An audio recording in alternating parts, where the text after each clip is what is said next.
Hi friends, welcome back to Varsha kitchen. இன்றைக்கி நம்ம வீடியோவில் ரொம்ப சூப்பரான டேஸ்ட்டான நாட்டு சேவல் குழம்பு எப்படி செய்யலாம் இந்த வீடியோவில் பார்க்க போகிறோம். இது வரைக்கும் நம்ம சேனலை சப்ஸ்கிரைப் பண்ணாதவங்க சப்ஸ்கிரைப் பண்ணிக்கோங்க. வீடியோ பிடிச்சிருந்தா லைக் பண்ணிக்கோங்க. நாட்டு சேவல் குழம்பு நம்ம குக்கரில் எப்படி செய்யலாம்னு இந்த வீடியோவில் பார்க்கலாம். வாங்க செய்ய ஸ்டார்ட் பண்ணிடலாம். இப்போ நாட்டு சேவல் நான் எடுத்துருக்கேன். இதை கட் பண்ணி எடுத்து வச்சுருக்கேன். இதை நம்மளுக்கு தேவையான பீஸ் மட்டும் நம்ம எடுத்து வச்சுக்கிட்டு அதில் கொஞ்சமாக ஒரு ஸ்பூன் அளவு மஞ்சள் தூள் போட்டு நம்ம நல்லா வாஷ் பண்ணி எடுத்துக்கலாம்.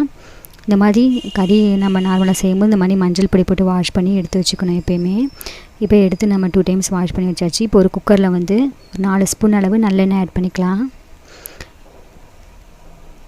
இது கூட பட்டை, ஏலக்காய், கிராம்பு, பிரிஞ்சி இலை, ஒரு ஸ்பூன் அளவு பெருஞ்சீரகம் ஆட் பண்ணிக்கலாம். இது கூட பொடியாக நறுக்கினேன் 20 பீஸ் சின்ன வெங்காயம் ஆட் பண்ணியிருக்கேன். கொஞ்சமாக கறிப்பிலை, 4 காஞ்ச மிளகாய் ஆட் பண்ணிக்கலாம். நீங்கள் பெரிய வெங்காயம் இருந்தால் அதுவும் ஆட் பண்ணிக்கலாம். சின்ன வெங்காயம் நம்ம கறி குழம்பு வைக்கும் போது ரொம்ப டேஸ்ட் கொடுக்கும். அதனால் நான் சின்ன வெங்காயம் ஆட் பண்ணியிருக்கேன். இதில் ஒரு ஸ்பூன் அளவு நம்ம மஞ்சள் தூள் ஆட் பண்ணிக்கலாம். இப்போ வெங்காயம் நல்லா முருகலாக நல்லா வதங்கணும். இந்த ஸ்டேஜில் வரவும் நம்ம ஒரு ஸ்பூன் அளவு நம்ம இஞ்சி பூண்டு பேஸ்ட் ஆட் பண்ணிக்கலாம். இப்போ எல்லாம் நல்லா வதங்கிடுச்சு.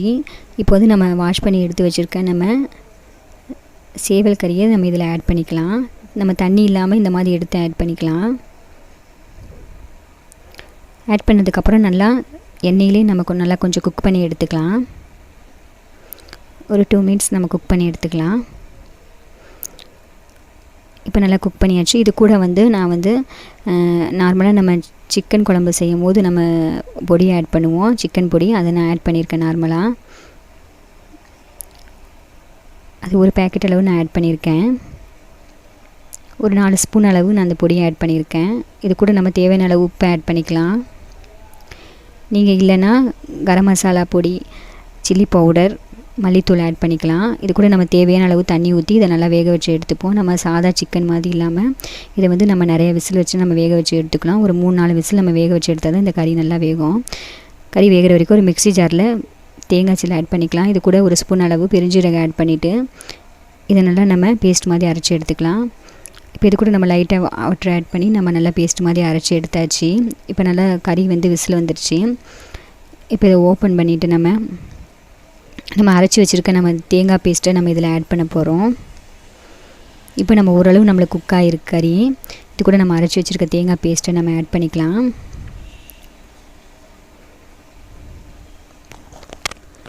ஆட் பண்ணதுக்கப்புறம் இது கூட நம்ம தேவையான அளவு லைட்டாக தண்ணி ஆட் பண்ணிக்கலாம். இப்போ இது எல்லாத்தையும் நல்லா மிக்ஸ் பண்ணி விட்டுட்டு நம்மளுக்கு கறி இன்னும் கொஞ்சம் வேகணும் மசாலாவோட. அதனால் குக்கரில் நம்ம 1 விசில் இல்லைன்னா 2 விசில் வரைக்கும் நம்ம வேக வச்சு எடுத்துக்கலாம்.